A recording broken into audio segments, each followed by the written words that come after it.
Sobre la colonialidad del ser, contribuciones al desarrollo de un concepto. Primero que todo, el concepto de colonialidad del ser surgió en discusiones de un diverso grupo de intelectuales que trabajan en torno a asuntos relacionados con la colonialidad y descolonialidad del poder. Particularmente, le debemos el concepto a Walter Mignolo, quien reflexionó sobre el mismo hace ya más de una década. Nelson Maldonado no recuerda exactamente cuándo escuchó o leyó sobre el término por primera vez. Parece ser que fue en el año 2000, en una charla ofrecida por Mignolo en el Boston College. Pero sí se puede decir que desde que lo escuchó, le llamó completamente la atención de una forma particular. La razón es que cuando se supo el concepto, ya había pasado algún tiempo estudiando la ontología de Martin Heidegger y algunos de los críticos que se acercan a su trabajo a partir de interrogantes relacionados con problemas de racismo y experiencia colonial. Él tuvo la fortuna de ser introducido al pensamiento de Heidegger por la profesora Johann Stambach, quien trabajó con Heidegger por algún tiempo en Alemania. Pero no fue sino hasta leer el trabajo del pensador judío lituano Emanuel Levinas que despertó su sueño ontológico. El trabajo de Levinas no era solo una variación de la filosofía europea o de un tema fenomenológico. En él encontró una subversión radical de la filosofía occidental. Levinas reflexiona a partir de fuentes judías y no solo griegas. Conceptos e ideas provenientes del judaísmo complementan y a veces inclusive reemplazan ideas griegas y cristianas. Esta subversión le permitió a Levinas presentar una idea muy particular de la filosofía y de la vocación del ser humano. El comienzo de filosofar no consta en el encuentro entre sujeto y objeto, sino en la ética entendida como relación fundamental entre un yo y otro. Para dar un poco de contexto, Levinas fue un sobreviviente del Holocausto judío, un evento que marcó todo su trabajo. Heidegger, contrario a Levinas, apoyó al régimen nazi y vio en la figura del Führer un líder que llevaría al pueblo a la autenticidad nacional. Levinas, quien se había encantado con el pensamiento de Heidegger mientras estudiaba en Freiburg en la segunda década del siglo XX, luego se convirtió en el oponente más feroz del heideggerismo. La ontología heideggeriana se le parecía a Levinas como una filosofía del poder. Esto representó un reto que Levinas mismo intentó superar al elaborar una filosofía que no fuera cómplice o provocara ceguera con respecto a la deshumanización y el sufrimiento. Esta es otra razón por la cual la ética y la relación cara a cara ocupa un lugar central en el pensamiento de Levinas. Ya con una aclaración de Levinas, podemos volver a nuestro tema principal. El surgimiento del concepto de colonialidad del ser responde pues a la necesidad de aclarar la pregunta sobre los efectos de la colonialidad en la experiencia vivida y no solo en la mente de sujetos subalternos. Así que, ¿qué es la colonialidad? Colonialidad no significa lo mismo que colonialismo. Colonialismo denota una relación política y económica en la cual la soberanía de un pueblo reside en el poder de otro pueblo o nación, lo que constituye a tal nación en un imperio. Por el contrario, la colonialidad se refiere a un patrón de poder que emergió como resultado del colonialismo moderno, pero que en vez de estar limitado a una relación formal de poder entre dos pueblos o naciones, más bien se refiere a la forma como el trabajo, el conocimiento, la autoridad y las relaciones intersubjetivas se articulan entre sí a través del mercado capitalista mundial y de la idea de la raza. Así que, así como dato curioso, sí, el colonialismo procede de la colonialidad y la colonialidad sobrevive al colonialismo. A partir de este concepto, definiremos otros conceptos igualmente importantes que surgen de este. En primer lugar, definiremos el claro significado de raza y cómo está cambiado a través de los siglos. Bueno, de algún modo puede decirse que el racismo científico y la idea misma de raza fueron las expresiones explícitas de una actitud más general y difundida sobre la humanidad de sujetos colonializados y esclavizados en las Américas y en África a finales del siglo XV y el siglo XVI. Por otro lado, tenemos el concepto de escepticismo misantrópico. Este expresa dudas sobre lo más obvio. Aseveraciones como seres humanos toman la forma de preguntas retóricas cínicas, como por ejemplo, ¿eres en realidad humano? U otro ejemplo como ¿tienes derechos?, que posteriormente se transforman ¿por qué piensas que tienes derechos? De la misma manera, expresiones como ¿eres un ser racional?, se convierte en la pregunta ¿eres en realidad racional?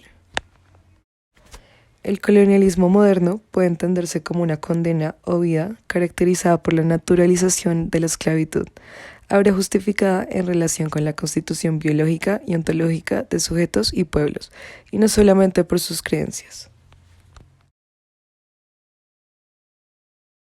La modernidad se caracteriza por una ambigüedad entre cierto ímpetu humanista secular y la traición radical de ciertas dimensiones de ese mismo ímpetu, por relación con la ética de la guerra y su naturalización a través de la idea de raza, lo que indica que la modernidad es, entre otras cosas, un proceso perpetuo de conquista a través de la ética que es característica de la misma.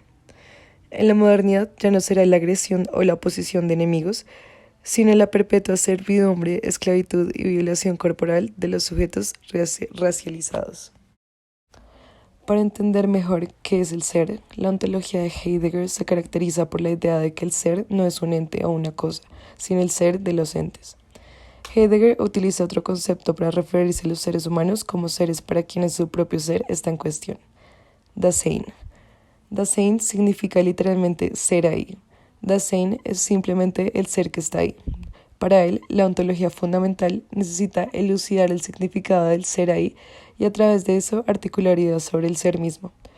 Él necesitaba dejar de tomar a Europa y al hombre europeo como modelos para así poder desencubrir las dinámicas complejas del Dasein en el mundo moderno, tanto en Europa como en su periferia, y en los espacios internos a ella, donde también se encuentran los Dasein colonizados, a los que denominaremos aquí como condenados o dames.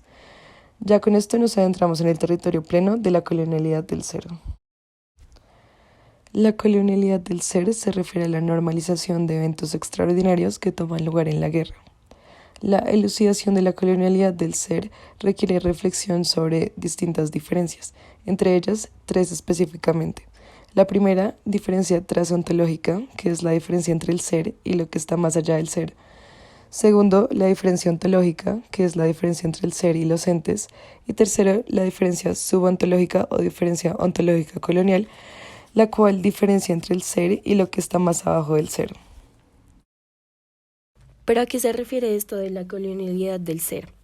Pues bien, es una expresión de las dinámicas que intentan crear una ruptura radical entre el orden del discurso y el decir de la subjetividad generosa, por lo cual representa el punto máximo de este intento. El mismo queda expresado en la transformación del orden del discurso en un dicho o discurso coherente establecido, anclado en la idea de una diferenciación natural entre sujetos, es decir, en la idea de la raza. También se refiere a dinámicas existenciales que emergen en contextos definidos o marcados por el dicho moderno, colonial y racial. La diferencia ontológica permite pensar sobre el ser de forma clara y evitar de esta manera confundirlo con los entes o con Dios. Asimismo, la diferencia subontológica o diferencia ontológica colonial permite una diferenciación clara entre la subjetividad humana y la condición de sujetos sin resistencia ontológica. A su vez, esta se refiere a la colonialidad del ser en una forma similar a cómo la diferencia epistémica colonial se relaciona con la colonialidad del saber. La diferencia colonial, de forma general, es entonces el producto de la colonialidad del poder, del saber y del ser. La época de Europa comienza y termina con dos genocidios, el de las poblaciones nativas de las Américas y el Holocausto judío. Entre tanto, la perspectiva racial generada en el periodo de la conquista adquirió solidez con la esclavitud negra y obtuvo fluidez con su clasificación de toda la población del planeta. Es ahí en donde surgen sentimientos de superioridad e inferioridad, la esclavitud racial y la indiferencia ante los diferentes. Por otra parte, el genocidio y la muerte se hacen patentes como realidades ordinarias.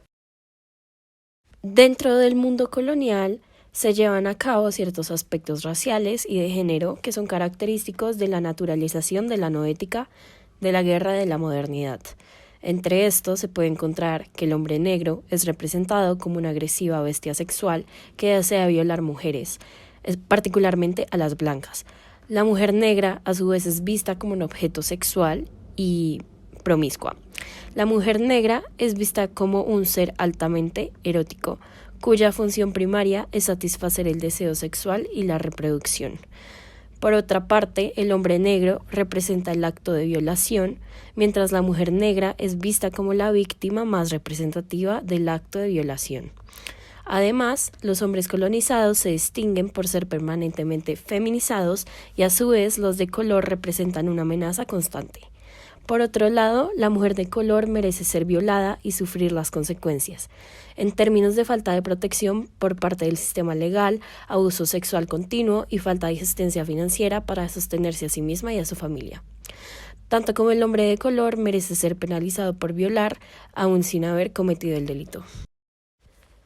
Así entonces, lo negro es una invención que está orientada por la noética de la guerra. Este tipo de ideas que inspiran actos inhumanos en la guerra, particularmente la esclavitud, el asesinato, la violación, son legitimadas en la modernidad a través de la idea de la raza y dichos actos son gradualmente vistos como normales.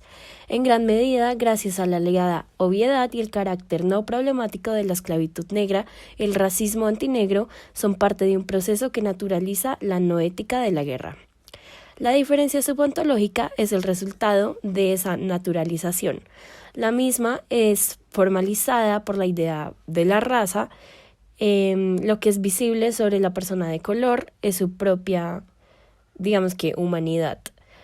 La invisibilidad y la deshumanización son las expresiones primarias de la colonialidad del ser. Y esta está relacionada con la producción de la línea de color en sus diferentes expresiones y dimensiones. La colonialidad del ser produce la diferencia ontológica colonial, lo que hace desplegar un sinnúmero de características existenciales fundamentales e imaginarios simbólicos. De esta colonialidad del ser surge un sujeto que se denomina damné. Esta existe en la modalidad de no estar ahí, lo que apunta a la cercanía de la muerte o a su compañía. Este sujeto es concreto, pero también puede ser visto como un concepto trascendental. Es literalmente el sujeto que no puede dar porque lo que ella o él tiene ha sido tomado de ella o él. El damné no solo está condenado a no ser libre, sino a morir antes de tiempo. Esta condición define la experiencia vivida del damné. Este es producto del proceso de la colonialidad del ser, tras la formación de un mundo donde la ética de la guerra es naturalizada por medio de la idea de la raza.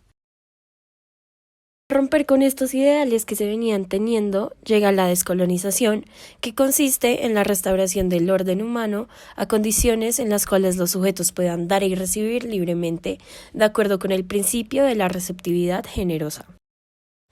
Este pensamiento también busca que el amor y la justicia restauren el mundo paradójico del dar y recibir a través de una política de la receptividad generosa, inspirada por los imperativos de la descolonización y la desgeneración.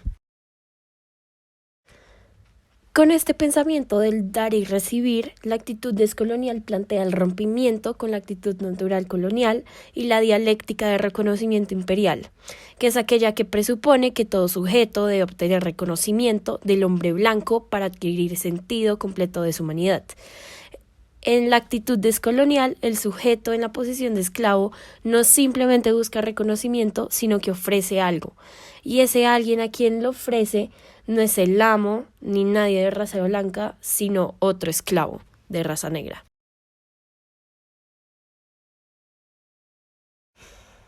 De allí, por último, surge la transmodernidad, que es una invitación a pensar la modernidad-colonialidad de forma crítica, desde posiciones y de acuerdo con las múltiples experiencias de sujetos que sufren de distintas formas la colonialidad del poder, del saber y del ser.